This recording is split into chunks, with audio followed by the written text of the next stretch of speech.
안녕하세요. 오늘도 사연 살롱을 찾아주셔서 감사합니다. 사연을 보내는 저는 작은 1인 공방을 운영하고 있는 30대 중반 기혼 여성이에요. 제가 운영하는 1인 공방은 미가공 상태의 금부치와 원석 상태의 보석을 의뢰받아 직접 장신구로 가공하는 귀금속 공방이에요. 사회 초년생 시절부터 시작해서 기혼 여성이 된 지금까지 쭉 이어오고 있는 삶의 터전이기도 하고요. 저와 남편이 막 결혼 준비를 시작하던 무렵에 귀금속 공방과 예비시모에 얽힌 이야기를 해보려고 해요. 지금이나 결혼 준비를 막 했던 무렵에 그때나 저희 귀금속 공방은 홍보 같은 걸 전혀 하지 않아 아주 잘 알려져 있지는 않았어요. 하지만 아름아름 입소문을 타고 찾아오는 사모님 고객들로 몇 달씩 대기 순번은 기본이었을 만큼 내실이 충실한 공방이었죠. 저는 부잣집 사모님들인 단골 고객들과 업계 관계자로부터 마에스트로, 장인이라는 칭찬을 달고 다녔어요. 자화자찬인 것 같아서 조금 쑥스럽기도 하지만 마에스트로와 장인은 저희 노력과 정직, 그리고 실력으로 당당히 얻어낸 결과물이거든요. 암튼 삶의 터전이 귀금속 공방이니만큼 저는 늘 금부치와 보석들을 만지며 살아왔어요. 물론 그 금부치와 보석들은 고객님들이 직접 가져왔거나 저의 공방으로 배송시킨 것들이었기에 저의 물건들은 결코 아니었지만 장인이라는 이름값에 걸맞은 세공 비용만으로도 당시에 이미 저는 큰 재산을 이룬 상태였죠. 그럼에도 헛된 사치 따위를 부리는 법 없이 늘 수더분하고 검소했어요. 주 고객층인 부잣집 사모님들 중 돈 때문에 패가망신하는 사례를 익히 접해왔던 덕분이라고 할까요? 제가 결혼을 결심했던 이유도 바로 거기에 있었어요. 그런 사모님들 이야기를 종종 목격했던 저는 그럴수록 더더욱 정직과 신뢰를 철칙같이 지키며 괜한 돈 욕심을 멀리하고 살아왔는데 마침 저와 같은 가치관을 가지고 있던 남자가 덜컥 나타나 주었으니까요. 그는 요즘같이 험한 세상에 좀처럼 찾아볼 수 없을 만큼 정직하며 반듯한 남자였고 그런 남자를 놓칠 수 없다고 생각한 제가 먼저 프로포즈를 하게 되었어요. 저희 부부는 결혼 준비를 시작했어요. 당연히 저와 남편 사이에는 아무런 문제가 없었죠. 오직 행복한 결혼 생활만이 펼쳐질 것 같았어요. 대학 입시 학원을 몇 개 운영하는 원장이자 갑부라고 부를 정도는 아니지만 풍요로운 삶을 누리며 사는 그런 사모님인 예비시모가 결혼을 반대하기 전까지만 해도 말이죠. 제가 시댁에 처음 인사하러 가던 날부터 예비시모의 결혼 반대는 시작되었어요.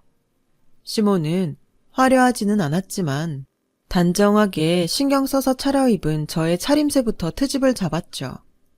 시댁들 자리에 처음 인사 온다는 애가 넌 그게 지금 우리 집안 수준에 맞는 복장이라고 보니? 아, 네. 제 차림이 불만스러운 모양이신가 봐요. 당연히 불만이지. 우리 집으로 말할 것 같으면야 대단한 부잣집 정도는 아니어도 나름 꽤 사는 집안인데.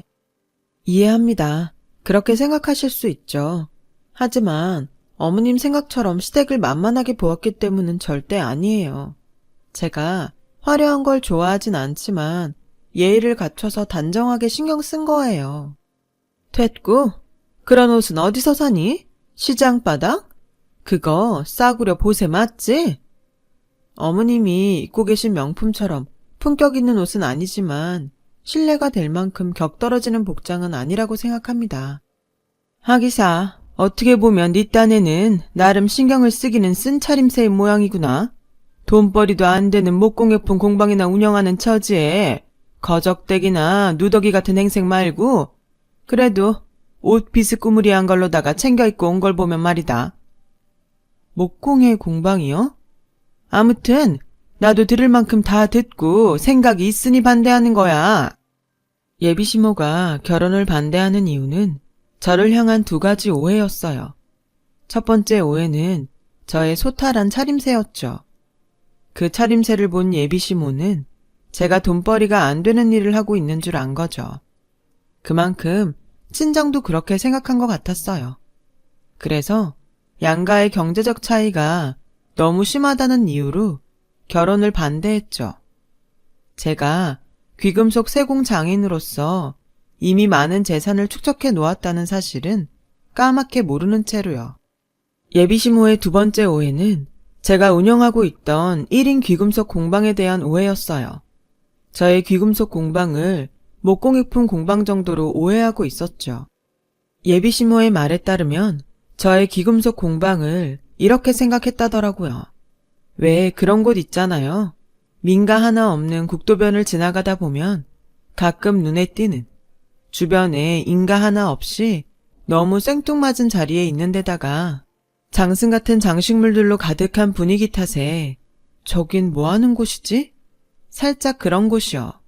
괴팍하며 돈도 없이 가난하기만 한 장인이 목공에 평생을 바친답시고 막걸리에 취해 예술을 하는 그런 느낌의 곳이요. 물론 목공예품 공방에 대한 이야기는 전적으로 예비시모의 말을 그대로 옮긴 것일 뿐 저야 당연히 비슷한 분야에서 일하는 입장이기 때문에 목공예품 장인분들을 존중하죠. 예비시모가 잘못된 선입견으로 그렇게 말했다는 거지. 저는 목공예품 장인분들을 정말 진심으로 존경해요. 어쨌거나 저쨌거나 그날의 첫인사는 저를 향한 예비시모의 오해로 인한 결혼 반대 속에서 끝이 나버렸고 저는 예비시모가 계속 결혼을 반대하면 어쩌나 하는 깊은 걱정을 품은 채로 무거운 걸음을 돌려야만 했어요. 그런데 아니나 다를까 남편이 저를 공방에 데려다주고 돌아오기 무섭게 예비시모가 남편을 붙들어 앉혀놓고 또 결혼을 반대했어요. 제가 없는 자리이니만큼 아주 노골적인 강요였죠. 어디서 잡상이를 애인이랍시고 데려오기를. 잡상인? 누가? 그 사람이? 목공이나 하면서 사는 사람들 신세야 뻔하지. 잘 돼봤자 고속도로 휴게소 좌판에서 쌀데기 없는 것들이나 팔 것이고 그나마도 잘못되면 국도변에서 지나가는 차들이나 억지로 붙들어 세워놓고 복졸이니 주걱이니 비싸게 강매하는 잡상인 꼬라지일 것이고 어디 엄마 말이 틀렸다든? 뭔가 좀 선입견이 되게 심한 모양인데 설사 목공예품 장인이라고 쳐도 엄마 말처럼 나쁜 게 아니에요. 선입견이 아니라 엄연한 사실이야. 그러니 잡상인 같은 여자 말고 번듯한 집에서 잘 배우고 차만 찾아 다시 만나서 결혼할 생각이나 해.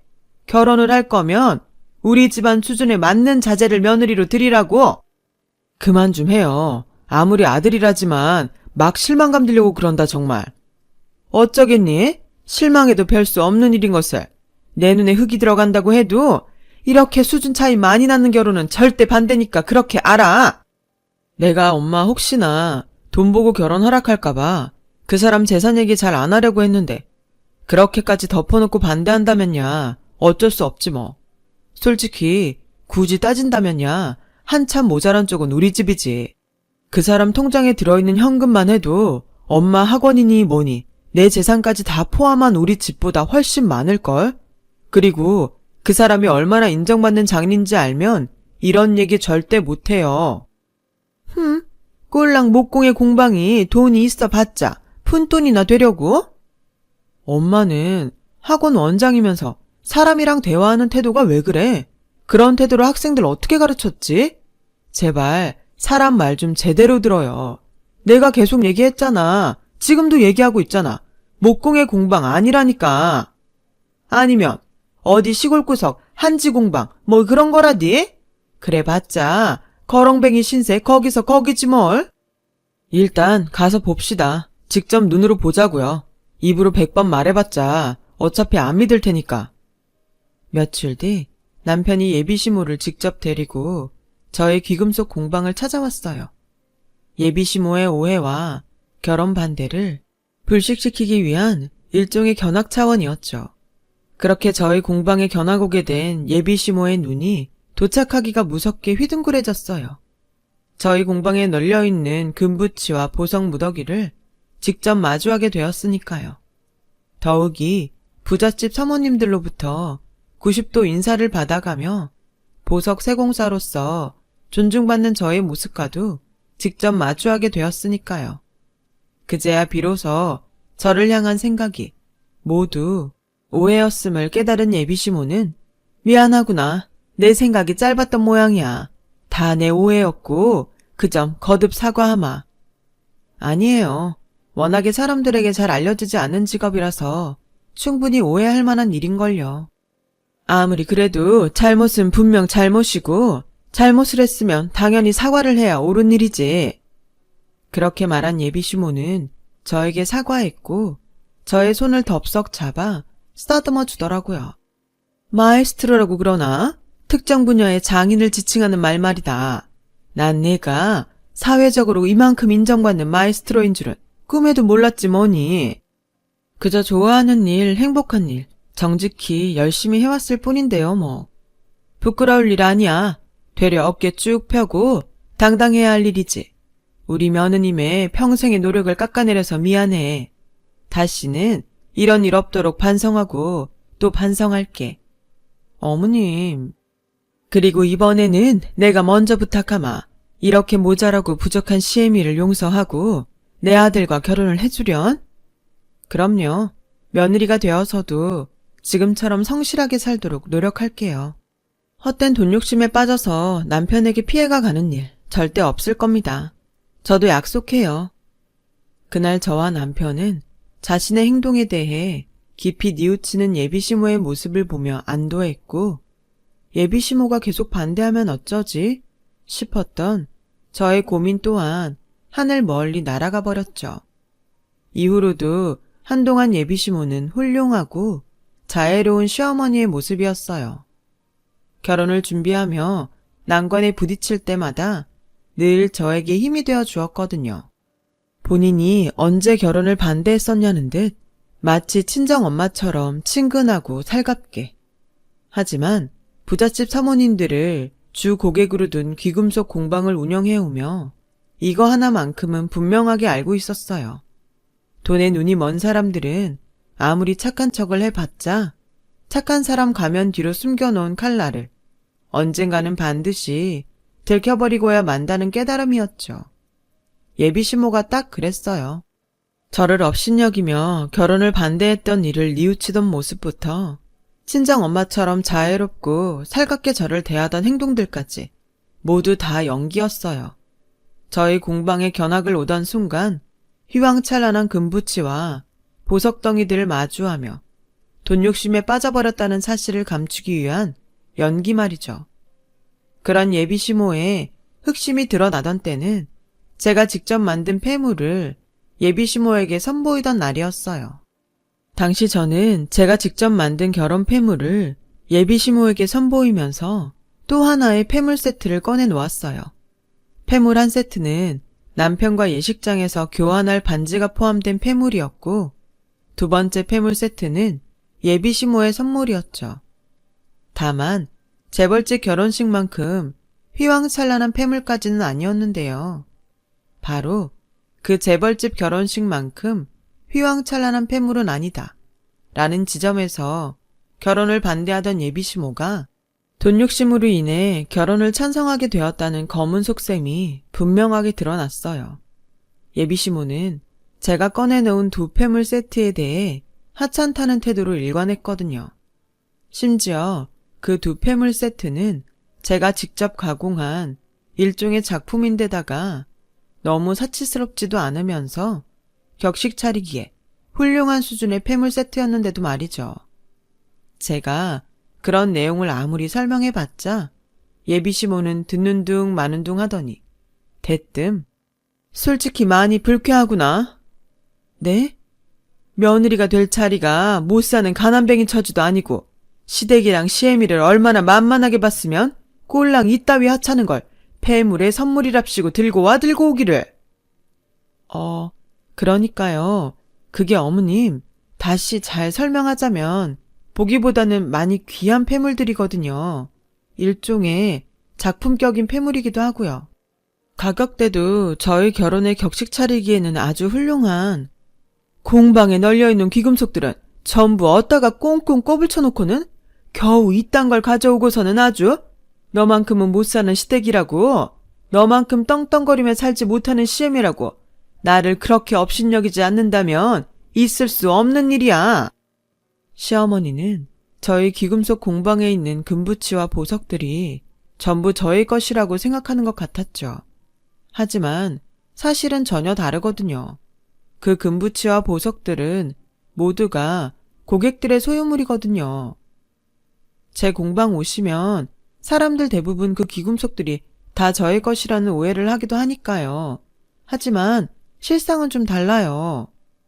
이제 와서 또 무슨 핑계를 대려고. 내가 내 두 눈으로 똑똑히 본 것이라도 없어야 속아 넘어가지. 아니에요, 어머님. 정말이에요. 저는 세공사로서 세공 비용만 받을 뿐 세공 과정에서 발생한 금가루 먼지까지 하나하나 주인인 고객들에게 돌려줘야 하는 것이기도 하고요. 네가 시애미를 아주 바닥까지 무시하려 드는구나. 내가 이래봬도 고3들 숱하게 명문대 보낸 학원 강사 출신 원장이야. 배워도 너보다 몇 배는 더 배웠고 어디 가서 무시당할 사람은 아니란 말이다. 근데 어디서 세상 물정 모르는 노인네 취급을 해 감히. 어머님, 진정하시고 제 얘기를 들어보세요. 얘기는 무슨 얘기해. 우리 집안을 얼마나 만만하고 저렴하게 봤으면 결혼 폐물까지 저렴하게 치를 생각을 한다던. 난 그게 불쾌해서라도 이 폐물 인정 못하고 받을 수도 없다. 그러니 이따위 건 내 눈앞에서 썩 치우고 생각이 있는 며느리라면 꼽을 쳐놓은 귀금속들로다가 제대로 된 폐물을 다시 만들어다 가져와. 그날 저는 정성스럽게 직접 만든 폐물을 선물로 가져갔으면서도 마치 무슨 죄라도 지은 사람처럼 시댁에서 쫓겨나듯 나와야만 했죠. 남편은 저를 공방으로 데려가는 내내 저의 눈치를 살폈어요. 낳아준 친엄마인 예비시모가 무척이나 나쁘끄럽다는 눈치였죠. 부끄러울 수밖에 없었던 것이 그날 저와 남편의 눈에 비친 예비시모의 모습은 돈의 눈먼 폐악질 그 자체였거든요. 결국 저와 남편은 이 결혼에 대해 진지한 고민에 빠지고야 말았어요. 서로를 너무 사랑하기에 절대 이별을 택할 수도 없는데 예비시모의 탐욕을 무릅쓰고 결혼을 감행해봤자 불행한 날들이 너무 뻔하게 그려졌기 때문이었어요. 저희의 사랑을 지키자면 예비시모와 의절하고 결혼을 하는 방법밖에는 없었지만 말이 쉬워서 의절이지 함부로 그럴 수 있나요? 그런데 어느 날 저와 남편이 예비시모의 거취를 두고 심각한 고민에 빠져있던 바로 그때 예비시모가 저의 공방에 불쑥 쳐들어와 떡하니 자리에 앉더니 이번에는 훨씬 노골적인 요구를 해왔죠. 며칠 고민이 많은 것 같아 내가 직접 준비를 해봤는데 이 정도 선에서 절충하면 결혼 전부터 서로 간에 마음 상할 일 앞으로는 절대 없지 싶구나. 그렇게 말한 예비시모가 대뜸 들이민 종이 한 장을 보며 저는 결심했어요.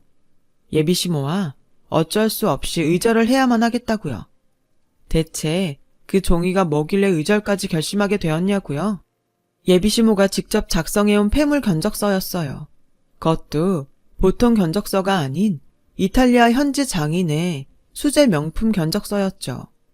그리고 이탈리아 장인의 명품 견적서에 적혀있던 금액은 일십, 백천만, 십만, 백만, 10억이요?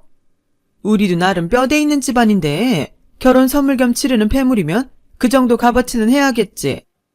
진심이세요? 계산이 뭐가 잘못된 건 아니고요? 왜? 10억이 너무 약소하니? 하긴 나도 2배쯤 더 부리려다가 말았단다. 생각 같아서는 20억쯤 받고 싶은데 요즘 경제도 어렵고 어쩌고 해서 반 뚝 잘라 양보한 거야. 너희 결혼에 이 정도면 헐값이다? 아니요, 제 말은 10억부터가 심하게 과하다는 뜻이었는데요. 부자라며 마에스트로니 장인이니 떵떵거리며 산다며. 근데 이 정도도 못해? 차라리 처음 생각대로 20억짜리 견적 뽑아서 들이밀어야 시댁이 그렇게 저렴한 집안 아니라는 경고를 제대로 알아듣겠니? 내가 그렇게까지 해야 그놈의 시댁 무시를 그만둘 참이야. 아무리 제가 재산을 많이 벌어두었다고 해도 이건 너무 과하잖아요. 10억? 20억? 그게 무슨 애들 이름도 아니고 10억짜리 폐물은 재벌 사모님들 자식 혼사에도 듣도 보도 못한 금액이라니까요. 그래봤자 어쩌겠니? 벌써 주문 넣고 오는 길인데. 어머님, 10억 정도 되는 금액의 주문이면 선입금 들어온 거 확인되기 전에 제작 안 들어가거든요. 그러니까 선택하세요. 아직 제작 전이니까 지금이라도 주문 취소하든가. 아니면 아들 자식 평생 안 보고 살던가요. 이게 하다 아주 어디서 아들까지 들먹여가며 협박질이야. 저희는 어머님 욕심 맞춰줄 수 없다는 얘기 벌써 다 끝났고요. 그 욕심 못 채워드린 채로 결혼을 한다고 해도 어차피 두고두고 저 구박할 것도 뻔하고요. 아닌가요? 구박 정도야 당연히 있겠지. 왜? CM 입장에서는 시댁 무시하는 며느리가 곱게 보일 턱이 없을 테니까. 그러니까요. 그러니까 이 자리에서 선택하라고요. 10억이니 20억이니 하는 욕심을 이쯤에서 단념하던가 아님 아들 며느리 없는 셈 치고 살던가. 누가 그러니? 아들 며느리 없는 셈 치고 살아야 한다고? 나 우리 아들 그렇게 정없이 키우지 않았어. 바로 그때 제가 미리 연락을 해두었던 남편이 이렇게 외치며 나타났어요. 내가 그랬어. 뭐? 내가 그랬다고. 친엄마, 시어머니, 그 자리가 천륜을 저버릴 만큼 돈 욕심에 빠져서 타락했다면, 그래서 도저히 구제할 방법이 없어 보인다면 차라리 없는 셈 치면서 우리 둘이서 행복하게 살자고. 근데 지금 엄마 행동은 도저히 구제할 방법이 없어 보여. 넌 잠자코 있어. 고부 갈등에 아들, 남편이 끼어들 자리가 아니야. 또 혼자서 오해하고 있네. 그렇게 모르겠어? 그렇게 눈치가 없어요? 지금 이건 고부 갈등이 아니라니까. 남의 집 귀한 부인한테 생판 남처진 아줌마가 와서 폐악질이나 부리고 있는 꼴이지. 뭐? 남? 너 지금 남이라고 했니? 네가 어떻게 이래? 낳아주고 키워준 엄마한테 어떻게 이럴 수가 있어? 엄마는 어떻게 이럴 수가 있을까? 아들이 사랑하는 여자 앞에서 어쩌면 이렇게 사람 창피하게 만들 수가 있을까? 이놈의 자식이 어디서 따박따박 말대꾸를? 됐어요. 나 엄마 자식 안 해. 앞으로 안 하려고요. 그니까 여기서 더 망신당하기 전에 가세요. 가서 제발 그놈의 돈 욕심 좀 버리고 제대로 좀 살아봐. 마지막 부탁이야. 그날 저와 예비 남편은 예비 시모와 결국 의절했어요. 저는 남편을, 남편은 저를 그렇게 서로를 지켜야만 했으니까요. 의절을 선언했으니 이제 남은 건 안정이라고 생각했어요. 하객들의 축복 속에서 행복한 결혼식을 치르고 예비 시모로부터 받은 마음의 상처를 서로 다독이고 치유해가며 그렇게 부부로서 함께 살아가는 일만이 남아있다고 생각했어요. 하지만 예비 시모와의 의절로부터 채 며칠이 지나지 않았던 어느 날 저의 귀금속 공방에 도둑이 들었어요. 보안용 카드 키를 어디서 구했는지 바람처럼 나타났다가 사라진 도둑이 가져간 물건은 단 하나더라고요. 공방의 최골 단골 사모님이 세공을 위해 맡겼던 보석, 5캐럿짜리 최상급 다이아몬드였죠. 그 5캐럿 최상급 다이아몬드의 당시 가격은 현금 1억 상당이었어요. 내심 지피는 구석에 있던 저와 남편은 설마 하는 심정으로 CCTV를 돌려보았고 늦은 밤 바람처럼 나타났다가 사라진 다이아몬드 도둑은 역시나 미안해 정말 남편 될 사람으로서 당신 볼 면목이 없다. 괜찮아. 당신 잘못도 아닌데 뭐. 어떻게 내 잘못이 아니야. 아무리 의절했다고는 해도 어쨌든 우리 엄마가 저지른 도둑질인데. 돈 욕심에 빠진 사람들은 원래 그렇더라. 그놈의 돈 욕심 때문에 결국 주변 사람들까지 상처 입히고야 말더라고. 그런 모습들 내가 많이 보면서 지내와서 잘 알아. 그니까 절대로 미안해하지 마. 당신은 피해자고 나도 피해자고 우리 둘 다 피해자일 뿐이니까. 피해자가 죄책감에 시달리는 법은 세상에 없어. 아니, 근데 도대체 어떻게 들어와서 그걸 가져간 거야? CCTV랑 보안이랑 철저하잖아. 내 말이. 저와 남편은 며칠 동안의 CCTV를 돌려봤어요. 마침내 단서를 찾아내었죠. 예비시모와 의절하던 날의 CCTV 기록을 통해서요. 예비시모가 10억 상당의 폐물 견적서를 들고 공방을 찾아왔던 날. 그때 이미 돈을 제대로 뜯어내겠다는 작정을 하고 쳐들어왔던 모양이더라고요. 제가 내어줄 커피를 직접 타고 있는 사이에 공방의 금고를 무단으로 열어 보안용 카드 키를 주머니에 넣는 장면이 CCTV에 고스란히 찍혀 있었거든요. 그 장면을 보면서 이 예비시모라는 사람이 참 몹쓸 엄마라는 생각이 들었던 것이 예비시모가 보안용 카드 키를 훔쳐낸 금고의 비밀번호는 남편의 생일이었어요. 결국 예비시모는 그놈의 돈 욕심을 채우기 위해 끝끝내 자식마저 이용해버린 셈이었죠. 그걸 알게 된 남편의 실망이 하늘을 찌른 건 어찌 보면 무척이나 당연한 일이었고요. 저는 일단 차마 말을 잇지도 못한 채로 친엄마를 향한 실망감에 치를 떠는 남편부터 다독였고, 남편이 마음을 가다듬은 다음에는 다이아몬드의 주인인 단골 사모님에게 도난 사실을 고백했죠.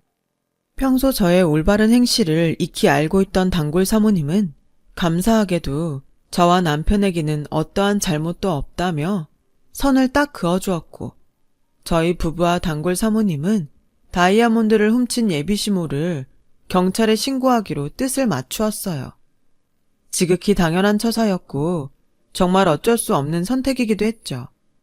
1억짜리 다이아몬드가 저희 부부의 소유물이 아닌 만큼 부득이한 처사인데다가 자칫하다가는 세공장인으로 살아온 저희 평판을 심각하게 해칠 수도 있는 일이었으니까요. 한편 경찰에 신고를 마친 저와 남편이 예비시모의 행방을 수소문하던 그때 예비시모는 다이아몬드를 팔아치울 금은방을 찾아 거리를 전전하고 있었나 봐요. 난관에 봉착한 모양이었고요.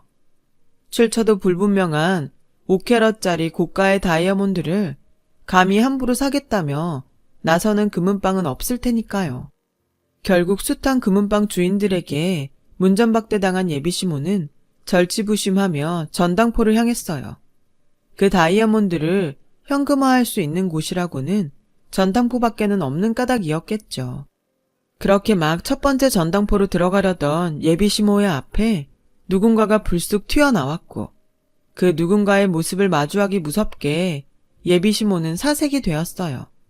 누구겠어요? 경찰을 대동한 저와 남편이었죠. 경찰과 저희 부부를 마주한 예비시모는 잠시 당황하더니 불길하고 불안한 표정을 애써 지워가며 악다구니를 치기 시작했어요. 평생 안 볼 것처럼 굴더니만 이제 와서 무슨 염치로 내 앞에 나타난다든? 저희도 그러면 마음이나마 얼마나 편했을까요? 우리 눈앞에는 보이지 않을지언정 혹시나 어머님이 그놈의 돈 욕심으로부터 벗어났을지도 모른다는 희망이라도 있었을지도 모를 테니까요. 말 끝마다 그놈의 돈 욕심, 돈 욕심? 내가 이래서 너를 몹쓸년이라고 했던 거야. 입만 열어대면 시댁무시에 시애미무시가 매번 정도를 넘어서서. 그만하세요. 누구 잘못이고 누가 몹쓸 사람인지는 어머님 스스로가 벌써 다 증명해버린 상황이니까. 뭘? 내가 뭘? 저희가 경찰이랑 괜히 왔겠어요? 찾아가는 금은방마다 문전박대 당했고 결국 전당포밖에 갈 곳 없는 처지라는 거 모르고 왔을까요? 생사람 잡지 말거라. 난 그냥 지나가는 길이었어. 그래요? 이 얘기를 듣고도 그냥 지나가는 길이라고 우길 수 있을까요? 어머님이 쫓겨나던 금은방 한 군데서 경찰에 제보했어요. 수상한 여자 하나가 구매 내역도 입증 안 되고 보증서조차 없는 5캐럿짜리 다이아몬드를 팔겠답시고 온 금은방을 다 쏘다니는 중이라고. 아무래도 도둑 같다고요. 혹시 도난 신고된 다이아몬드 있으면 근처 전당포에 잠복 한번 해보라던걸요? 그런 위험한 물건을 취급하는 곳은 장물압이 아니면 전당포밖에 없으니까요. 증거 있어? 증거야 널리고 널렸죠. 귀금속 취급하는 공방에서 그 흔한 CCTV 하나 안 깔아놓았을까 봐서요. 제가 말을 마치기 무섭게 탄식을 터뜨린 시몬은 여전히 잘못을 뉘우칠 생각이 없다는 듯이 또 악다구니를 쳤어요. 부모 자식, 시부모 며느리 사이에 네가 어떻게 나한테 이럴 수가 있니? 어떻게 시애미를 감히 범죄자 취급을 할 수가 있어? 당신들 경찰 양반들도 마찬가지야. 시애미가 며느리 물건 좀 가져갔기로써니 멀쩡한 사람 뒤나 밟고 다니는 게 정당한 법이야? 내가 당신들 싹 다 인권유린으로 고소할 거야. 그러니까 썩 물러가서 다들 옷 벗을 각오로 기다리기나 해. 하지만 경찰들은 당신은 지금 절도 현행범으로 검거되는 거라며 계속 연행을 거부한다면 공무집행 방해 혐의까지 더해진다며 예비시모를 신사적으로 대했어요. 하지만 궁지에 몰린 예비시모의 폐악질은 그칠 기미가 보이지를 않았죠.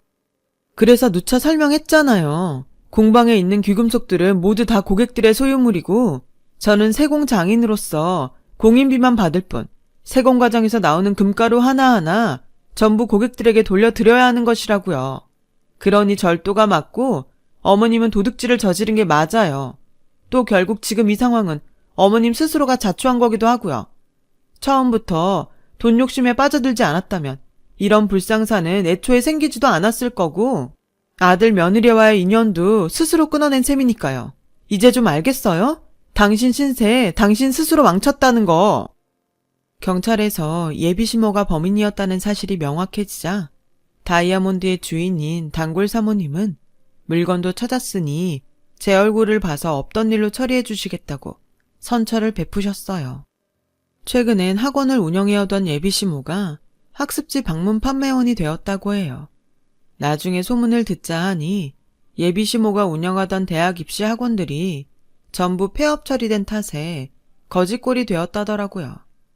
예비시모가 도둑질을 하다 걸렸다는 소문이 학부모와 강사들 사이에 퍼졌기 때문이래요.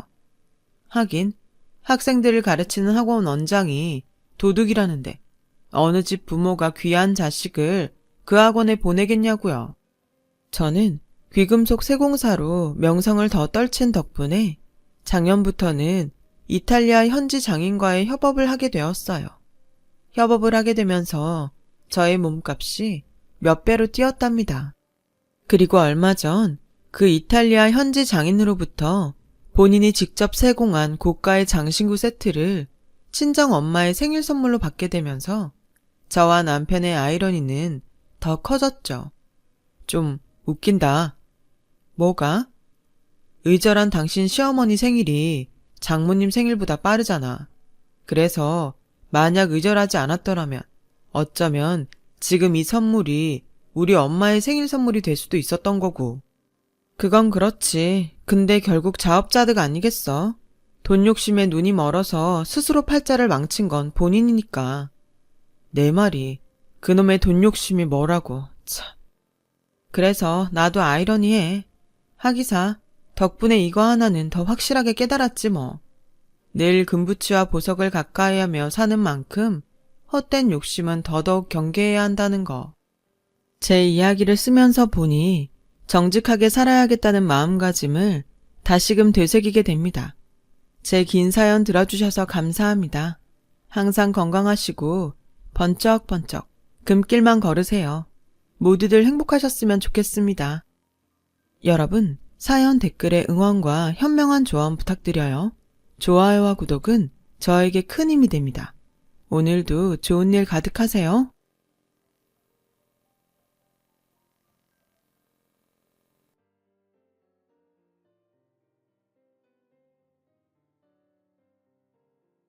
안녕하세요. 오늘도 사연살롱을 찾아주셔서 감사합니다.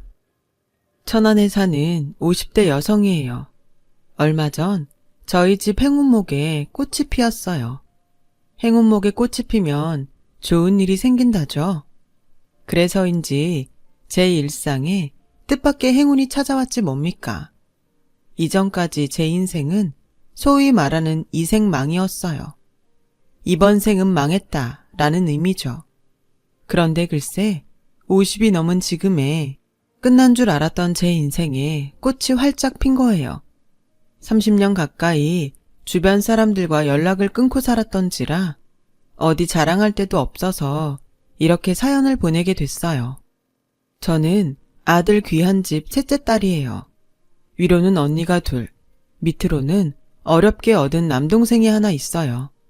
사람은 태어나면서부터 자신의 자리를 가지고 태어난다는데 저에겐 그 말이 비껴갔나 봐요. 원치 않았던 딸 자식이 많아서 그런가? 첫째도 아니고 둘째도 아닌 셋째인 저는 가족들의 관심을 받지 못했어요. 집안 어른들도 제 이름을 기억하는 사람이 없을 정도였죠. 네가 영철이네 셋째냐 넷째냐? 이름이 뭐였더라? 경순이? 아니지, 정순이던가? 뭐더라? 뭐였는데?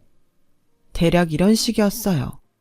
제가 정은이라고 말씀드려도 결국은 얘 아니면 너로 부르시더군요. 아니, 제대로 불러주지도 않을 거면서 이름은 뭐하러 물어본대요? 사람 괜히 서운하게 말이에요. 집안에서 관심받지 못하던 저는 밖에서도 투명인간 같았어요. 그렇다 보니 어느 순간부터 사람들한테 주목받는 게 오히려 더 부담스럽고 불편하게 느껴지더라고요. 그런데 20살 무렵 그런 저를 세상 누구보다 소중히 아껴주는 사람을 만나게 된 거예요. 바로 지금의 제 남편이죠. 남편과 저는 같은 직장에서 만났어요. 4살 위 남편은 샵 매니저였고 저는 갓 입사한 신입 판매사원이었어요. 사회생활이 처음이라 모든 게 낯설고 미숙해서 실수도 많았던 저를 남편이 곁에서 많이 도와주었어요. 그런데 그 친절이 마냥 좋은 것만은 아니었어요. 왜냐고요? 좀 불편한 구석이 있었거든요. 남편은 처음 본 그날부터 줄곧 제게 마치 최면을 거는 것처럼 정은 씨 남편감은 바로 나야 라고 헛소리를 해댔거든요. 처음엔 그 말을 듣고 이 사람 머리가 돈 게 아닐까 생각했죠. 그런데 자주 그 말을 듣다 보니까 어느 순간 나 이러다 정말 이 남자랑 결혼하게 되는 게 아닐까 하는 생각을 하게 되더라고요. 지금 생각해보면 미친 짓이었지만요. 나중에 물어보니 남편은 처음부터 제가 자기 마음에 쏙 들었대요. 그래서 다른 남자 직원들이 채가지 못하게 미리 바리케이트를 친 거고요. 무모한 것 같았던 남편의 그런 노력은 얼마 뒤 빛을 발하게 되었어요.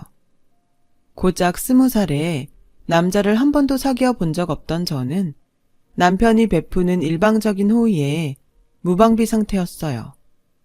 넉넉하지 않은 집안에서 형제들에 치여서 사소한 것도 제대로 누려보지 못한 저로서는 특히나 더 그랬죠. 편의점에서 파는 슬러시도 남편 덕에 처음 먹어봤고 KFC에서 파는 주먹만한 비스켓도 남편이 사줘서 처음 먹어봤어요. 노래방도 그렇고요. 당시 서울의 노래방은 성신여대에 1호점이 생기고 이후 신촌 독수리 빌딩 근처에 2호점이 생겼는데 다행히 저희가 일하던 매장이 이대에 있어서 오픈날 남편 손에 이끌려 노래방에 가보게 되었어요. 난생 처음 보는 신문물을 경험하러 온 사람들로 노래방 안은 인산인해였죠. 초창기 노래방은 500원짜리 동전을 넣고 한 곡씩 부르는 시스템이었어요. 요즘 유행하는 코인 노래방처럼요. 지금처럼 푹신한 소파도 아닌 다리 긴 목욕탕 의자에 앉아서 노래를 불렀더랬죠. 남편은 당시 유행하던 이범학의 이별 아닌 이별을 멋지게 불러 제꼈어요. 평소와 다른 남편의 모습에 살짝 놀란 저는 남편이 노래를 부르는 모습을 보곤 반하고 말았죠. 이날을 위해 휴일까지 바꿔가며 저와 노래방을 찾았던 남편은 작정한 듯 연달아 5곡이나 불렀어요. 그리곤 노래를 너무 불러 목이 마르다며 근처 호프집으로 저를 데려갔죠. 근처 연대생들이 주로 오는 곳이라 과 점퍼를 입은 학생들이 많았어요. 그 사이에 자리를 잡고 앉은 우리는 대학생들의 대화 속에 흘러나온 MT며 과대, 레포트 같은 용어들에 잔뜩 주눅이 들었던 기억이 나네요. 둘 다 고등학교를 졸업하고 바로 사회생활을 시작했던 터라 비슷한 또래들이 즐기는 캠퍼스 생활이 내심 부럽고 셈이 났거든요. 그 열등감 때문에 술에 더 취했는지 모르겠네요. 그날 남편은 술이 잔뜩 취해서 몸도 가누지 못했어요. 날은 춥고 술에 취한 남편은 무겁고 이러지도 저러지도 못하던 저는 생각도 못해 근처 여관으로 남편을 끌고 갔어요. 술에 취한 남편을 눕혀놓고 바로 나올 생각이었죠. 그런데 침대에 눕히고 돌아서려는데 남편이 저를 불러 세우지 않겠어요? 아니, 무슨 여자가 겁도 없이 남자랑 여관을 들어와? 정은 씨, 그렇게 안 봤는데 까졌네? 원래 이런 사람이었어? 남편 말에 억울했던 저는 필사적으로 손사래를 치며 항변했어요. 그게 아니라 매니저님이 취해서 몸도 못 가누고 집도 모르는데 어떡해요. 그렇다고 우리 집에 데려갈 수도 없고 그리고 나 아무 짓도 안 했어요. 그냥 눕혀놓고 나가려던 참이에요. 그러자 남편은 억울한 마음에 울상이 된 저를 향해 심각한 표정을 짓더니 에이, 이렇게 된 이상 어쩔 수 없네. 이참에 둘이 사귀는 수밖에. 네? 그게 무슨 말도 안 되는 소리예요. 내가 왜 매니저님이랑 사귀어요? 싫어요. 전 매니저님처럼 여자한테 예쁜 남자는 딱 질색이라고요. 그러니까 그런 소리 말아요. 그러자 남편은 정색을 하며 말했어요. 아니, 누가 예쁜 남자라는 거야? 내가 얼마나 한결같은 남잔데? 나처럼 일편단심인 사람이 어딨다고. 나 정은 씨 말고 눈길 준 사람 없어. 못 믿겠으면 매장 가서 사람들한테 다 물어봐. 오늘만 해도 그래. 내가 정은 씨랑 만나러 나오려고 몇 명한테나 휴무 바꿔달라고 부탁했는지 알아? 자그마치 3명이야. 그런 정성도 모르고 어떻게 그러냐? 난 처음부터 정은 씨 하나만 봤어. 한눈에 내 짝이라고 생각했거든. 이건 농담 아니고 진심이야. 정은 씨, 그러지 말고 나랑 사귀자. 응? 지금 같으면 여들의 삶은 호박에 이도 안 들어갈 소리 같겠지만 그땐 어리고 순진해서 그 말에 넘어가고 말았어요. 나 좋다는 사람 정성을 생각해서라도 한번 만나보고 결정하자 싶었거든요. 그래서 남편과의 연애를 시작했어요. 남편이 직장 매니저다 보니 일적으로 많이 덕을 보게 되었어요. 저 편한 날에 휴무도 잡아주고 영업 외에 까대기 일도 빠질 수 있었죠. 그렇게 2년 넘게 비밀 사내 연애를 하던 우리는 남편이 다른 매장으로 스카우트 되면서 위기를 맞았어요. 눈에서 멀어지면 마음에서 멀어진다고 회사를 옮기고부터는 남편은 연락도 뜸하고 전처럼 살갑지 않았거든요.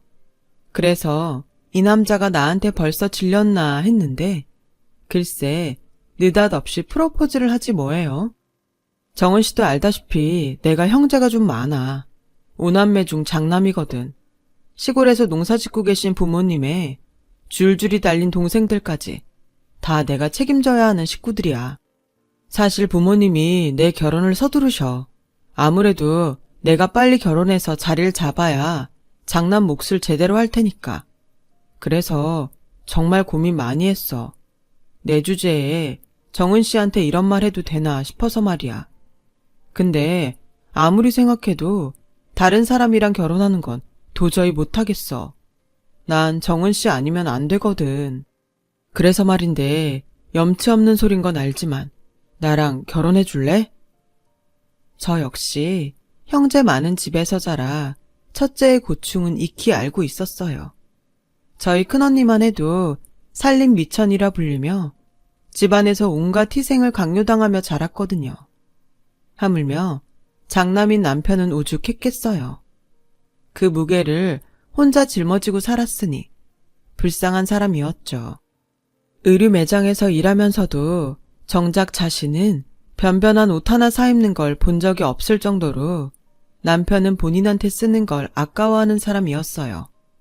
툭하면 시골집에서 걸려오는 돈 부탁 전화에 난감해하던 것도 한두 번이 아니었고요.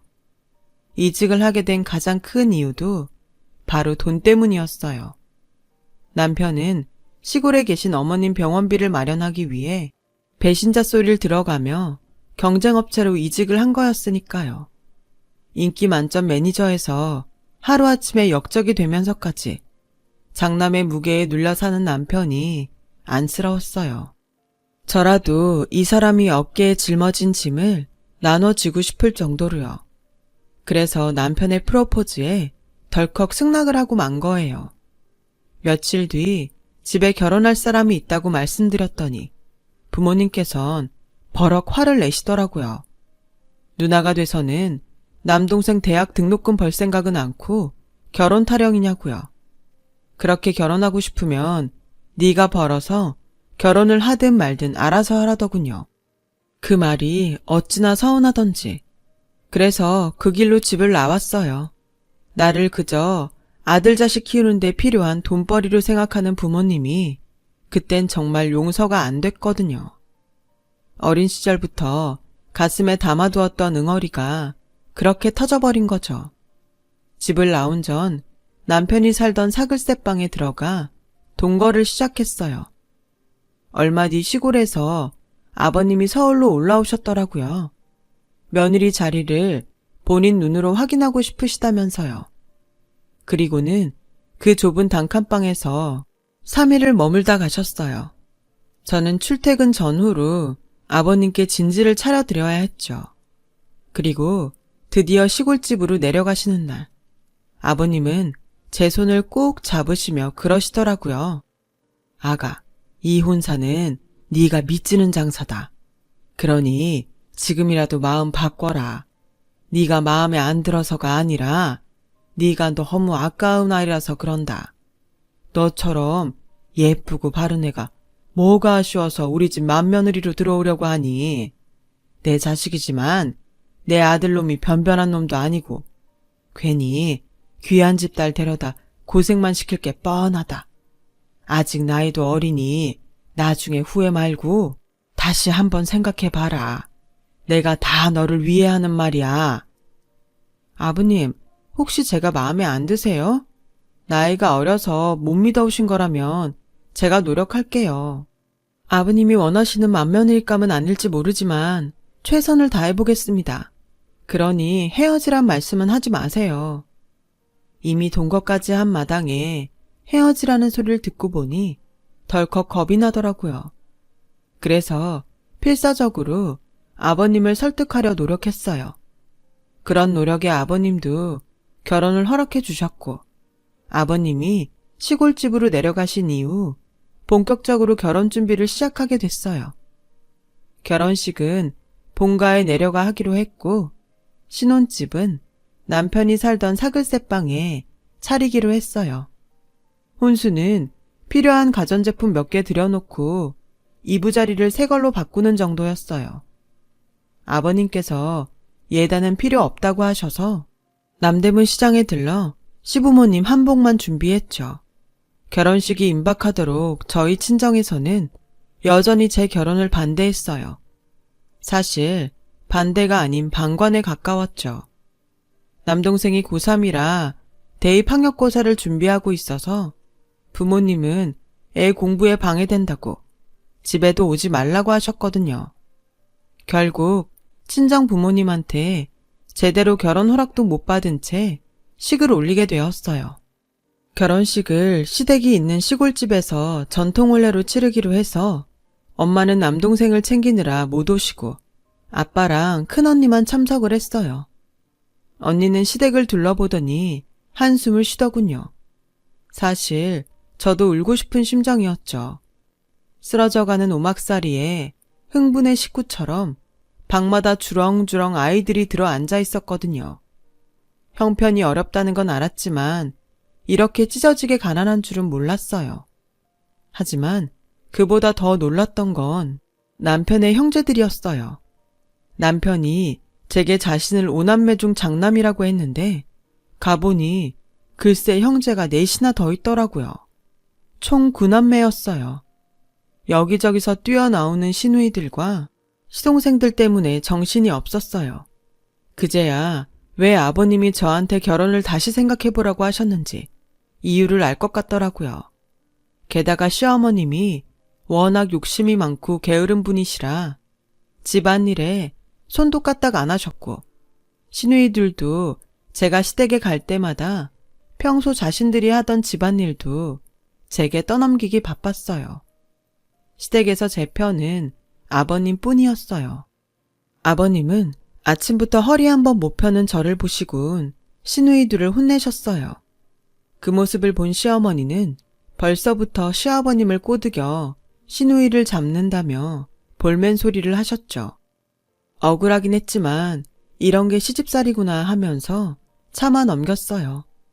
그 후로 30년 가깝게 형제 많은 집 맏며느리로 살아오면서 결혼 이듬해 세상을 떠나신 시어머니 대신 그 많은 시누이들과 시동생 시집 장가를 보냈지만 형제들 누구 하나 저에게 버선 한 짝 사주는 사람이 없었어요.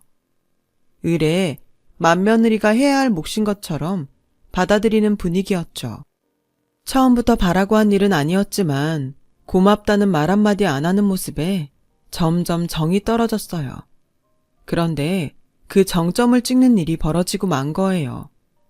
아버님이 밭일을 하시다 중풍으로 쓰러지시자 형제들이 하나같이 아버님 수발을 제게 떠넘기지 뭐예요.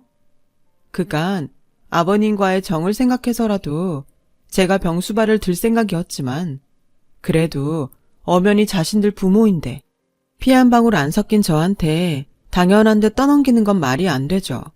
그래서 다들 모인 자리에서 한마디를 했더니 글쎄 언니 솔직히 언니가 우리 집에 와서 한 게 뭐 있다고 그래요? 큰오빠랑 언닌 서울에 산다는 핑계로 명절이나 제사 때나 집에 왔었지. 언제 시집살이라도 한 번 한 적 있어요? 언니처럼 편하게 살아온 여자가 또 어디 있다고 생색은? 누가 보면 언니가 우리 식구 먹여 살린 줄 알겠네요.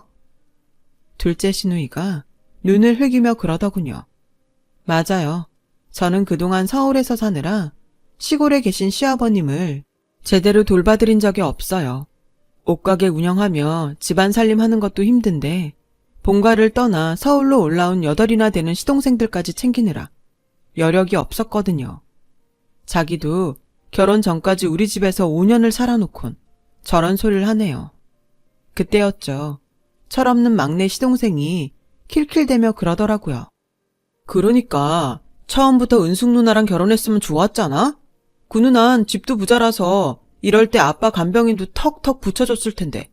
형, 이제라도 형수 버리고 은숙 누나랑 재혼하지 그래? 그 누나 혼자라던데? 막내 시동생의 철없는 말에 집안에 정적이 감돌았어요. 그런데 이상한 건 남편의 눈빛이 미묘하게 떨리더란 거예요. 마치 뭔가 감추고 있는 사람처럼요. 수십 년을 한 입을 덮고 산 제가 그걸 놓칠 리 없었죠. 그 일이 있고 며칠 뒤 저는 아버님 병상에 간병인을 붙여놓고 남편의 뒤를 밟았어요. 그날은 남편이 친구들과 골프 약속이 있다던 날이었어요. 수원에 있는 골프장에 간다던 남편은 아침 일찍 집을 나서서는 춘천으로 향했어요. 그리고 춘천역 주차장에 차를 세우곤 2층 플랫폼으로 향했어요. 뒤따라 계단을 오르려는 그때 남편이 웬 여자의 어깨에 팔을 두른 채 다정히 내려오고 있지 뭐예요. 순간 숨이 턱 막히는 게 다리에 힘이 쭉 빠지더라고요. 꿈에도 생각하지 못했던 남편의 외도에 그간 살아온 시간들이 쓰레기통에 처박히는 기분이 들었어요. 하지만 이대로 허탈감에 빠져 있을 수만은 없었어요. 그래서 휴대폰을 꺼내 동영상 모드를 눌렀어요. 그날 남편은 그 여자와 함께 천평대 밀대를 돌며 연인들처럼 데이트를 즐기더군요. 그리고는 시내 닭갈비집에 들러 늦은 점심을 먹곤 인적 드문 곳에 위치한 모텔에 들어갔어요. 하루 종일 저를 태우고 남편의 뒤를 밟아주었던 택시 기사님은 이참에 안까지 쫓아 들어가 증거를 잡자며 마치 자신의 일처럼 나서주었어요. 하지만 그러고 싶지 않더라고요. 그 더러운 사진 한 장 찍겠다고 내 마지막 자존심까지 버리고 싶진 않았으니까요. 그래서 그 길로 차를 돌려 아버님이 계신 병원으로 갔어요. 집엔 아이들이 있어서 제대로 울 수 없었거든요. 그땐 그저 마음 놓고 울 장소가 필요했어요. 그래서 아버님이 계신 병원으로 택한 거였죠. 거기선 펑펑 운다 한들 사람들이 이상하게 보진 않으니까요. 아버님 침상에 얼굴을 묻고 한참을 울었어요. 그러다 문득 아이처럼 곤히 잠들어 계신 아버님을 보자 오래전 그날 아버님께서 하셨던 말씀이 문득 떠오르더라고요. 지금이라도 늦지 않았으니 결혼을 다시 생각해보라던 그 말씀이요. 아버님, 그때 아버님 말씀을 따를 걸 그랬나 봐요. 그랬다면 이렇게 가슴에 한이 맺히진 않았을 거예요. 오늘 그이가 여자와 함께 있는 걸 봤어요. 저와 있을 땐 볼 수 없었던 환한 얼굴로 여자를 보며 웃더라고요. 30년 가까이 맏며느리로 살면서 한순간도 행복하지 않았다면 거짓말일 거예요. 그런데요, 아버님, 기억이 안 나요. 제가 정말 행복하긴 했는지 어쩜 이렇게 하나도 기억이 안 날까요? 어떡하죠, 아버님? 저 이제 못하겠어요.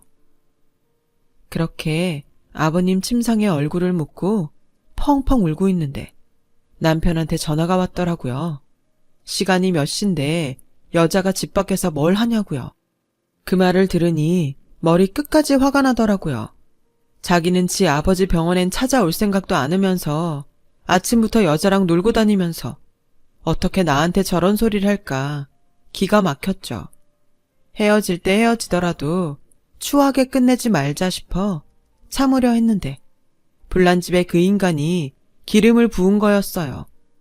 그래서 전화를 끊고는 바로 업체를 수소문해서 남편과 아까 그 여자에 대해 알아봐 달라고 했어요.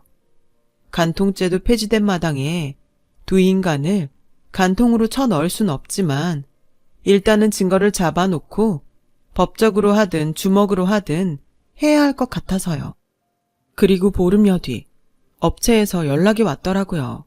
그런데 글쎄 업체에서 알려준 그 여자의 이름이 바로 지난번 막내 시동생이 말했던 그 은숙이란 여자더라고요. 4년 전쯤 남편과 사별하고 혼자 살고 있었어요. 그런데 남편과 다시 만난 시점이 그 여자 남편이 살아있다던 7년 전쯤이더라고요. 둘 다 가정을 둔 상태에 불륜을 저지른 거였죠. 그런데 웃긴 건 이 사실을 몇몇 시동생과 시누이들도 알고 있더란 거예요. 남편 형제들과도 함께 만나 여행도 다니고 했더라고요. 아주 쓰레기 같은 것들이 꼴값을 떨고 있었던 거죠. 그래놓고 지 아빠는 나 몰라라 하고 저한테 떠넘겼다니 정말 인간 같지도 않은 것들이었죠. 그래서 이것들을 불러 결판을 내려 했는데 그때 병원에서 전화가 왔더라고요. 아버님이 위급하시단 얘기를 듣고 저는 정신없이 병원으로 달려갔어요. 병실에 들어가 보니 아버님은 산소호흡기에 의지한 채 거친 숨을 몰아쉬고 계셨어요. 아버님, 저 왔어요. 눈 좀 떠보세요. 제 목소리를 듣자 아버님은 희미하게 눈을 뜨셨어요. 그리곤 눈물을 주르르 흘리셨죠. 잠시 뒤 아버님 몸이 푹 꺼지더니 그대로 세상을 떠나셨어요. 아버님 손에 얼굴을 묻고 한참을 울고 있는데 뒤늦게 남편과 형제들이 달려왔어요. 시동생과 시누이들은 아버님이 운명하셨다는 얘기를 접하곤 바로 허탈해하더라고요. 이때까지만 해도 저는 이들이 아버님 임종을 못 지킨 게 안타까워 그러는 줄 알았어요. 그런데 장례식 중에 친척들 얘기를 들어보니 그게 아니었더라고요. 제가 남편의 외도 사실을 알고 아버님 병실을 찾아 울던 그때 아버님은 눈을 감은 채 제 얘기를 듣고 계셨던 모양이에요. 다음 날 당숙을 불러 당신 앞으로 된 땅과 집, 선상까지 제 앞으로 돌려주라고 하셨다더군요. 너무도 완강하게 당부하셔서 뜻을 따르긴 했지만 차후에 자식들이 알고 자신을 원망할까봐 둘째 시동생한테 연락을 했던 모양이에요. 남편을 제외한 형제들은 변호사까지 사서 아버님 재산을 찾아올 방법을 찾고 있었는데 아버님의 동의가 있어야 한다는 말을 듣고 다 같이 만나 병원에 올 계획을 세웠던 모양이에요. 그런데 바로 그 전날 아버님이 세상을 떠나고 마신 거죠. 남편의 형제들이 아쉬워한 건 바로 그 대목이었던 거예요. 정말 인간 같지 않은 괴물들인 거죠. 아버님 장례식이 끝나자 시동생들은 우르르 저희 집으로 몰려왔어요. 영문을 모르는 남편은 제게 무슨 일 있냐고 묻더군요. 그러자 말 많은 둘째 시누이가 저를 보자마자 한 소리 하더라고요. 언니, 그간 곰인 줄 알았더니 완전 여우였네요. 그동안 아빠 구슬려서 재산 빼내려고 병원에 다닌 거였어요? 정신 흐린 노인네를 어떻게 홀렸길래 그 재산을 다 쓱싹했대요? 어디, 나도 그 재주 좀 배웁시다. 그 말에 남편은 깜짝 놀랐어요. 이 사람이 아버지 재산을 빼내다니 그게 무슨 소리냐? 그러자 둘째 시동생이 거들었어요. 형, 모른 척하지 마. 아버지가 선상까지 몽땅 큰형수한테 줬다는데 형이 그걸 모를 리 있어? 우리 땅 주변에 도로가 생겨서 가격이 몇십 배나 올랐다는데 그거 혼자 먹으려고 쇼하는 거 아니야? 이 녀석이? 난 금시초문이야. 그리고 설사 알았다 한들 그게 뭐? 장남이 부모 재산 물려받는 게 뭐가 문제란 거야? 그래서 그것 때문에 다들 달려온 거냐? 그런 거면 다들 돌아가. 그동안 아버지 병수발을 누가 했는데? 다 이 사람이 혼자 했어. 니들은 유산 운운할 자격 없어. 남편은 마치 그 재산이 자기 것이 된 것처럼 신이 나서 떠들어댔어요. 그 말에 순간 발끈하더라고요. 그래서 확실히 하자 싶었죠. 당신이 맞는 말 할 때도 있네. 그래, 아버님 병수발은 내가 다 했지. 그래서 아버님이 전 재산을 나한테 다 물려주신 거고. 근데 당신이 왜 좋아해? 당신 것도 아닌데. 들었잖아, 나한테 주셨다고. 그리고 아가씨, 누가 정신이 흐려요? 아버님이 반신불수긴 하셨어도 정신은 또렷하셨어요. 하긴 아버님이 병원에 입원하신 지가 언젠데 한 번도 찾아뵌 적이 없으니 모르지. 왜? 변호사가 심신미약으로 몰아서 제가 받은 유산 뺏어준다 그래요? 그래서 다들 몰려와서 이 난리를 치는 거냐고요. 근데 소용없어요. 이미 땅 문서엔 제 도장이 찍혔고 난 당신들한테 10원 한 장 줄 생각 없으니까. 그리고 당신도 잘 들어. 거기엔 당신 목도 없어. 첫사랑 못 잊어서 나 몰래 바람까지 핀 주제에 어디서 숟가락을 꼽아? 넌 유책 배우자로 나한테 이혼당할 준비나 제대로 하라고. 그리고 당신이 그토록 사랑한 그 은숙 씨도 소장 받을 준비하라고 해. 내가 위자료 청구 소송할 거니까. 뭘 그렇게 놀라? 내가 모르는 줄 알았니? 인간아, 손바닥으로 하늘을 가려라. 네가 더러운 짓거리 하고 다니는 거 평생 감출 수 있을 줄 알았니? 네 동생들도 다 똑같아. 병든 아버지는 나한테 맡겨두고 지 오빠 불륜너랑 희희낙낙 잘도 놀고 다니더라. 시아버님이 당숙한데 그러셨다더라. 당신이 자식을 키운 게 아니라 짐승을 키우신 것 같다고. 그래서 니네 형제들한텐 한 푼도 남겨주지 않으시겠다고. 되먹지도 않은 작것들 같으니라고. 그러자 납작 엎드려도 모자랄 남편이 얼굴을 붉히며 버럭 질렀어요. 이놈의 여편 내가 미쳤나? 누구 맘대로 네가 내 아버지 재산을 먹어. 그리고 나 은숙이 좀 만났다. 그게 뭐? 처가라고 하나 있는 게 사위 위할 줄은 아나 돈이 있길 하나? 비빌 언덕도 안 되는데 내가 그런 집 딸인 너한테 정이 들겠냐? 솔직히 처음부터 너한텐 정도 없었어. 애가 순진하고 착한 것 같아서 종갓집 며느리로 부려먹기 좋겠다 싶어서 널 고른 거야. 적어도 재산은 잘 지내줄 것 같았으니까. 친정에서도 내쳐진 게 어디서 큰 소리는? 지 부모한테도 사랑 못 받은 년이 누구한텐 사랑받겠냐? 주제도 모르고 까불지 말고 알아서 쥐 죽은 듯 살아. 뚫린 입이라고 잘도 떠들더라고요. 내가 왜 사랑을 못 받아? 널 낳아준 네 아버진 니들 구남매보다 내가 더 좋으시다더라. 오죽하면 니들 몰래 숨겨둔 땅이며 선상까지 다 나한테 주셨겠니? 아픈 부모 찾지 않는 자식 새끼들보단 당신한테 애틋한 며느리가 100배 1000배 낫다고. 땅이고 선산이고 다 나한테 주신 거 보면 몰라? 이래도 내가 사랑을 못 받았니? 기왕 이렇게 다들 모였으니 확실히 해야겠다. 나 너랑 더는 안 살아. 이혼할 거라고. 그리고 니들 어머님 대신 내가 니들 결혼식까지 치러주고 혼수며 예단까지 해준 거 기억은 하니? 나 그 고생을 하고도 이날 이때까지 니들한테 버선 한 짝 받은 거 없어. 버선은 무슨 고맙다는 말도 못 들었어. 그러고도 니들이 사람 새끼니?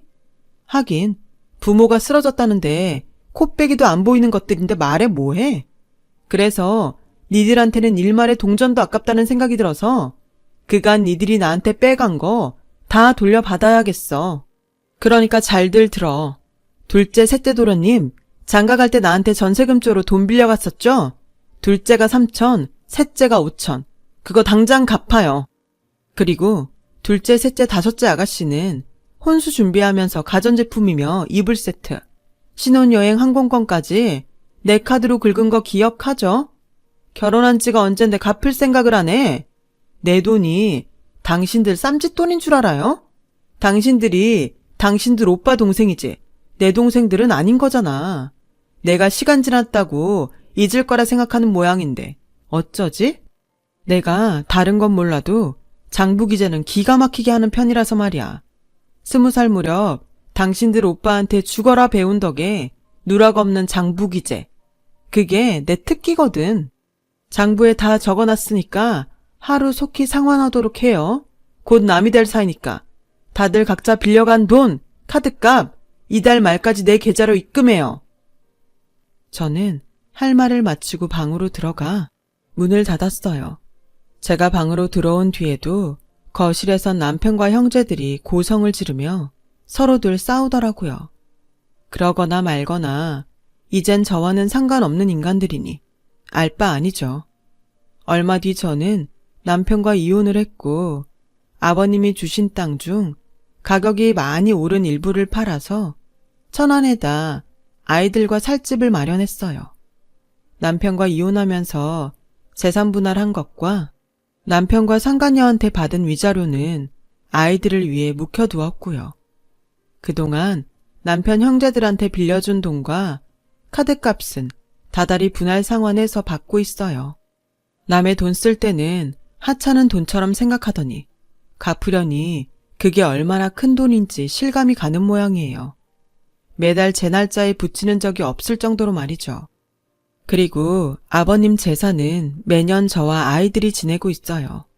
누구도 제 아버지 제사를 지내겠다는 인간들이 없었거든요. 차라리 잘 됐죠. 이렇게라도 감사한 마음을 전할 수 있게 됐으니까요.